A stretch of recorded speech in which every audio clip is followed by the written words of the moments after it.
आज की ये कहानी है एक बसंतपुर नामक गांव की। उस गांव में दो पति पत्नी मीना और घनश्याम अपने दो छोटे बच्चों पिंकू और चिंकी के साथ रहा करते थे। घनश्याम सेठ धनीराम के यहाँ पे खेतों में मजदूरी का काम किया करता था और मीना उसी गांव के एक बंगले में साफ सफाई तथा खाना बनाने का कार्य किया करती थी। दोनों पति पत्नी बहुत ही मेहनत और मशक्क़त से अपने कार्य को करते थे और अपने बच्चों का पेट पालते थे। दोनों अपने छोटे से परिवार में बहुत ही खुशी से रहा करते थे। उनके दो छोटे बच्चे चिंकू और पिंकी भी बहुत प्यारे थे।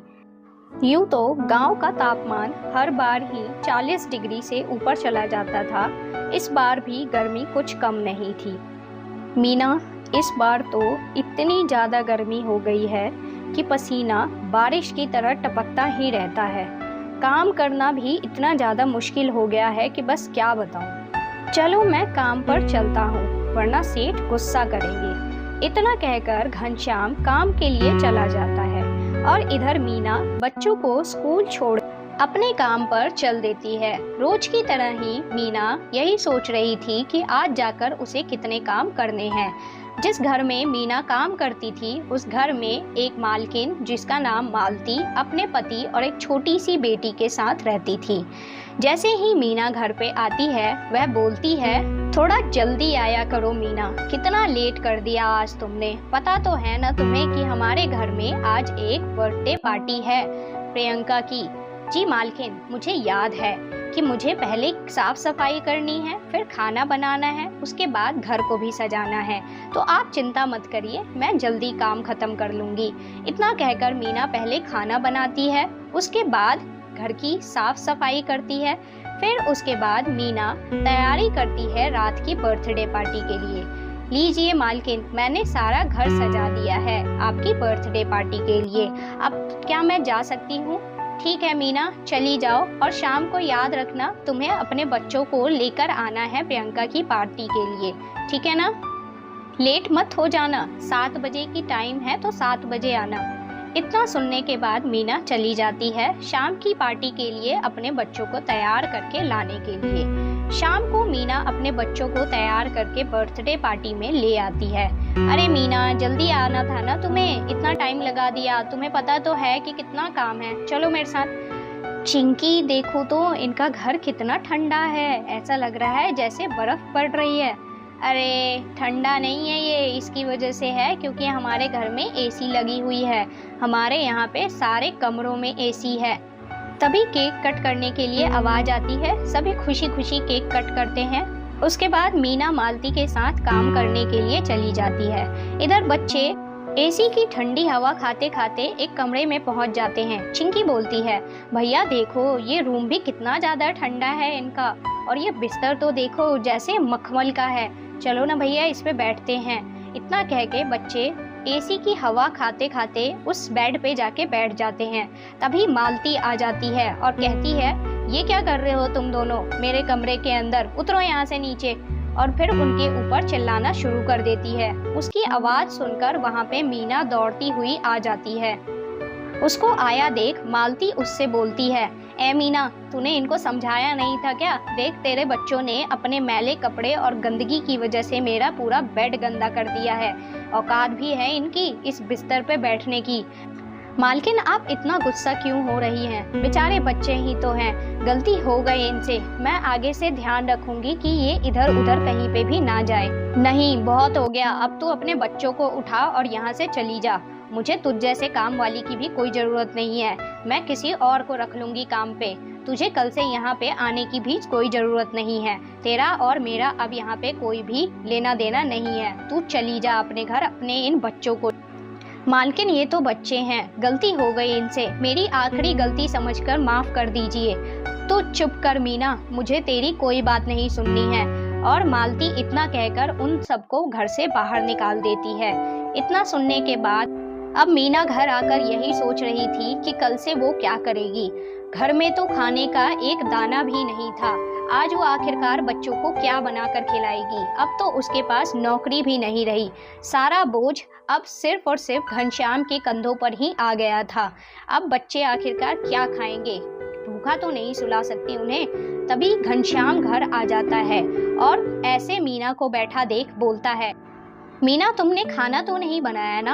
आज सेठ जी के घर पे प्रोग्राम था तो उन्होंने हम सबके लिए खाना भेजने के लिए कहा है। आज हमारा खाना उन्हीं के घर से आएगा।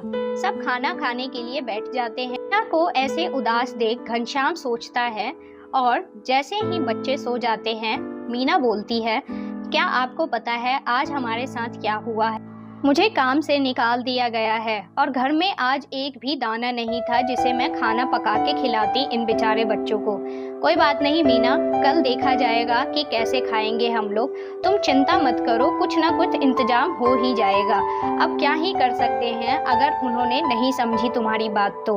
कोई बात नहीं, चलो सो जाते हैं। इतना कहने के बाद वो रात तो इन लोगों की जैसे तैसे बीत जाती है। अगली सुबह काम पर जाता है और उसी लगन के साथ काम करता है।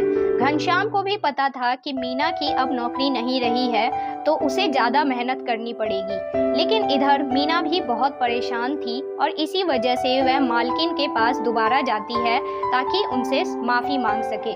मालकिन मुझे माफ़ कर दीजिए, मुझे कुछ पैसों की बहुत ज़रूरत है। आप मुझे कुछ पैसे उधार दे दीजिए, मैं बाद में आपके पैसे लौटा दूंगी। तो फिर आ गई यहाँ पे, मैंने तुझे मना किया था ना काम पर आने से। अब ना मैं तुझे काम पे रखूंगी और ना ही तुझे 1 रुपए उधार दूंगी। मैं क्यों दूं आखिरकार तुझे पैसे जब मैंने तुझे काम से निकाल दिया। इतनी बेइज्जती सहने के बाद मीना वापस चली जाती है वहाँ से, ये सोचकर कि अब तो मेरा कुछ नहीं हो सकता। तभी रास्ते में उसे एक पर्चा चिपका हुआ दिखाई देता है, पकौड़े बनाने वाले की जरूरत है, पता पुरानी सब्जी मंडी। मुझे तो पकौड़े बनाने आते हैं, अगर मुझे यहाँ काम मिल जाए तो बहुत ही अच्छा रहेगा। यह सोचकर मीना जाती है। भैया मुझे अलग अलग तरह के पकौड़े बनाने आते हैं, आप चाहो तो मुझसे पकौड़े बनवा के देख लो। आप जो भी वेतन देना चाहो मुझे मंजूर होगा और मुझे काम दे। सुनने के बाद दुकानदार बोलता है, ठीक है, कल से काम पर आ जाना, समय से आना क्योंकि हमें बहुत सारे पकौड़े बनाने होते हैं।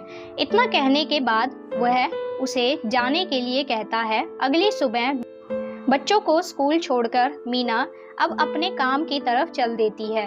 उसे पता था कि आज उसका काम का पहला दिन है, इसीलिए वह थोड़ा नर्वस थी, डरी हुई थी कि पता नहीं कैसे पकौड़े बनेंगे। लेकिन वह सोच रही थी कि आज तो मैं बहुत अच्छे पकौड़े बनाऊंगी। ऐसे ही जाके मीना अच्छे पकौड़े बनाती है, सभी को पकौड़े बहुत पसंद आते हैं। ऐसे ही कुछ दिन बीतते चले जाते हैं। एक दिन बच्चे आपस में बोलते हैं, भैया उस दिन कितना ठंडा ठंडा लग रहा था ना उनके घर पे, काश ऐसा होता कि हमारे घर में भी एसी लग जाता तो हमें भी इस गर्मी के मौसम में कितना ठंडा ठंडा और अच्छा महसूस होता। अब अगली सुबह मीना इसी तरीके से सोचती हुई अपने काम पर चली जाती है। रास्ते में जाते हुए उसे एक कबाड़ी की दुकान पर एसी दिखाई देता है तो वह वहां जाके पूछती है, भैया ये एसी कितने का दिया आपने, सही सही बताना, सही तो चलता है ना ये? हाँ हाँ मैडम, बिल्कुल बहुत सही चलता है ये तो बस सेकंड हैंड है लेकिन एकदम फर्स्ट क्लास चलता है ये। आप बताओ 10 दे सकोगी आप इसके? तो मैं आपको देने के लिए तैयार हूँ भैया, लेकिन 10,000 तो नहीं दूंगी। 8,000 में बात करनी है तो करो, वैसे भी तो सेकंड हैंड है। ठीक है मैडम, आप जैसा बोलो, लेकिन ये बताओ कि इसे लगाना कब है? कब आऊँ मैं आपके घर लगाने के लिए? अभी चलो भैया, आप अभी लगा दो। इनके घर पे एसी लग जाता है। बच्चे बहुत ही खुश हो जाते हैं और खुशी के साथ नाचते रहते हैं।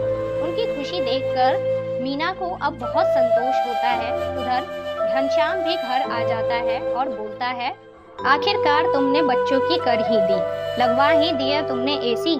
अब तो खुश हैं ये बच्चे, देखो कैसे नाच रहे हैं खुशी से। ऐसा ही करना चाहिए था, क्यों ना करूं मैं, आखिरकार ये बच्चे मेरे ही तो हैं। इनकी खुशी के लिए तो मैं कुछ भी कर सकती हूँ। अब वे सब खुशी खुशी रह रहे थे, लेकिन बसंतपुर में आज भी बहुत गर्मी है।